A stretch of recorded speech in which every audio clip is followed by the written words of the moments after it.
Litumit, literasi 7 menit. Ya, betul. Ya, terus tiba-tiba kebandang. Ya, tapi mudah-mudahan segera ini ya, segera sembuh.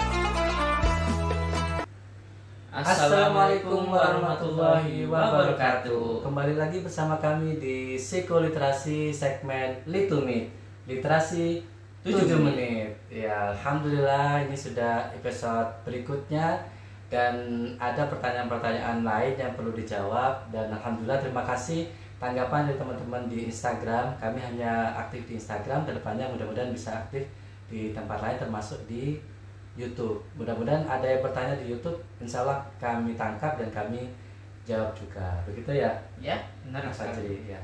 Saya Mustafa dan sebelah saya Fajri. Kita akan mengawali Litumit kedua ini mulai dari pertanyaan di Instagram. Oke, kita lihat dulu Instagramnya.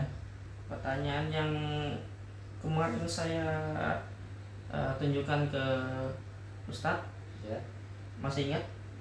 Masih kemarin tentang wewangian, tapi kalau pakai semprotan obat nyamuk apakah boleh apa tidak gitu ya? Nah, masalahnya Ustadz, Ya. udah saya terapkan dan enak ternyata. Astagfirullahaladzim.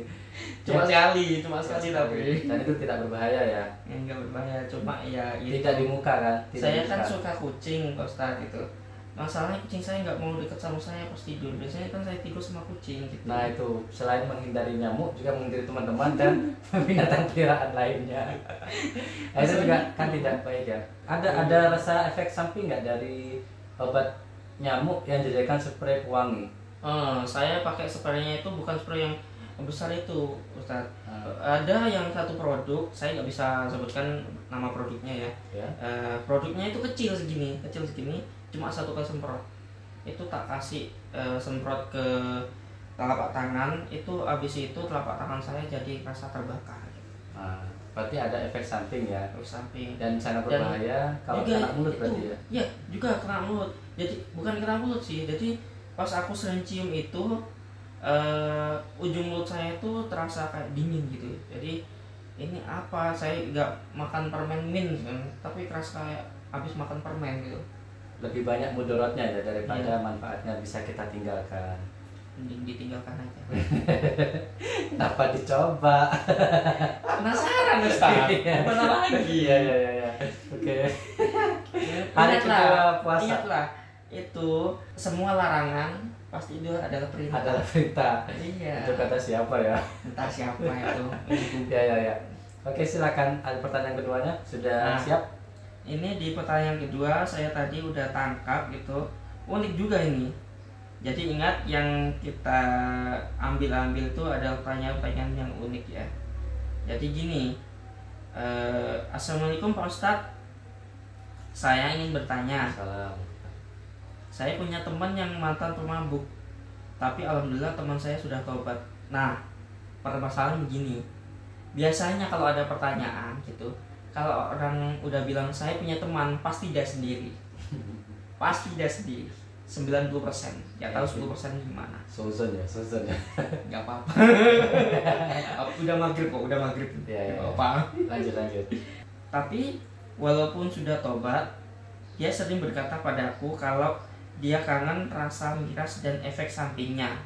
Nah, pertanyaannya, Pak Ustadz, pertanyaannya apakah boleh makan durian yang notabene-nya itu buah yang halal? Halal kan? Halal. Yang madu alkohol tapi itu.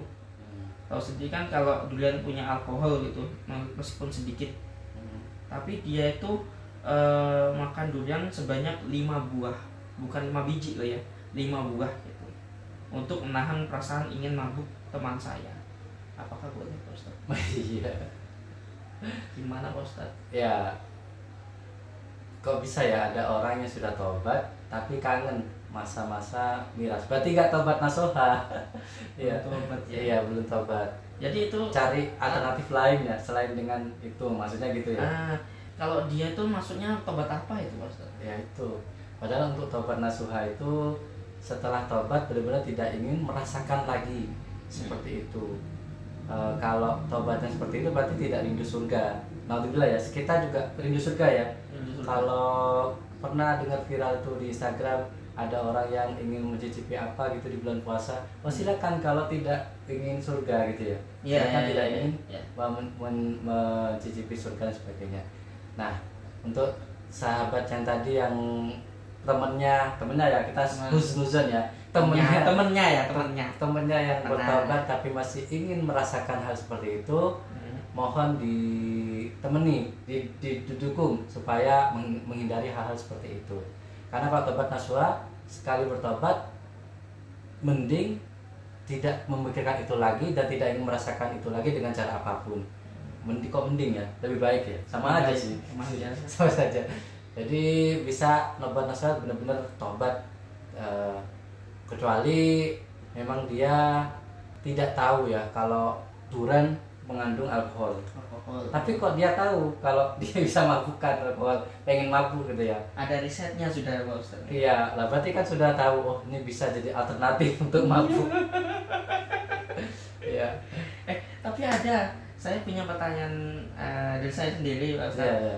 Itu tahu kan ada merek bir yang dijual di pasaran itu non alkohol, zero itu apa itu benar bir tapi tidak ada alkoholnya, itu hukumnya apa Ustaz? Bisa memabukkan nggak? Ada stempel halal nggak ya? Tidak ada stempel halal tapi tidak memabukkan. Tidak memabukkan tapi tidak ada stempel halal. Kayaknya mencurigakan deh, barang-barang yang subhat yang tidak ada stempel halal dari MUI itu kita hindari dulu. Makanan yang mendekati haram itu juga dilarang ya, apalagi juga yang subhat samar-samar, kalau bisa kita hindari, karena orang Islam lebih suka yang hak, yang benar, yang sudah jelas, apalagi tidak berstempel halal, pastinya berarti ada kandungan haramnya gitu ya, kita hindari. Ya, kita kembali ke durian yang notabene halal, bisa jadi tidak thayyiban. Awalnya kan kita suruh, diperintah sama Allah untuk memakan halalan thayyiban, halal dan thayyib dan nikmat. Tapi kalau 5 itu sudah tidak thayyib, itu bisa mematikan. Ada viral, cepat-cepat viral ya, berita-berita terbaru, ada orang beli durian 3 buah, iya, hanya beli 3 buah, tahu ya? Terus dimakan sendiri, meninggal hari itu juga. Pak Ustaz, saya kok meninggal ya, 4 kemarin. Ya kolesterol naik. Kok tahu Pak? Kolesterol naik. Ya pasti ada perbahayaan yang tidak thayyib ya dengan itu. Ada mah yang naik dan sebagainya kalau terlalu berlebihan. Dalam Islam ada perintah dari Allah, Quran surat Al-Isra ayat 27. Innal mubadirina kanu ikhwanas syayatin. Sesungguhnya orang-orang yang mubazir, orang-orang yang memboros berlebih-lebihan itu adalah saudara dari setan. Dan sesungguhnya setan itu kepada Allah itu kufur, menolak Allah ya, menolak Allah, menolak kebenaran, berarti juga menolak Islam dan sebagainya. Nah, ada juga dari surat Al-A'raf ayat 31 itu juga menyampaikan, wahai cucu Adam, pergilah ke masjid dengan pakaian yang baik, makanlah dan minumlah, wala tusrifu, dan janganlah berlebih-lebihan. Itu perintah dari Allah. Kalau sudah ada di dalam Al-Quran, berarti kita harus menghindari berlebih-lebihan. Jadi kalau mau tobat dan sumber kita yang pasti adalah Al-Quran dan Sunnah Nabi, maka kita harus ikuti Al-Quran dan Sunnah Nabi, gitu ya. Jadi kesimpulannya, untuk teman Anda, kalau memang benar-benar masih belum bertobat, maka bertobatlah. Neraka makin dekat, semakin dengan dekatnya usia teman Anda. Kok terus-terusan? Yang mudah-mudahan kita masuk surga ya. Ya. Cari saya dan Afajri, kalau kami ketika di akhirat belum bisa masuk surga, cari kami. Mereka yang buat konten tentang agama. Mudah-mudahan dengan kalian yang masuk surga duluan, kita dicari dan kita masuk surga juga bersama-sama. Amin. Amin. Tapi saya takutnya nanti di sana saya disomasi juga.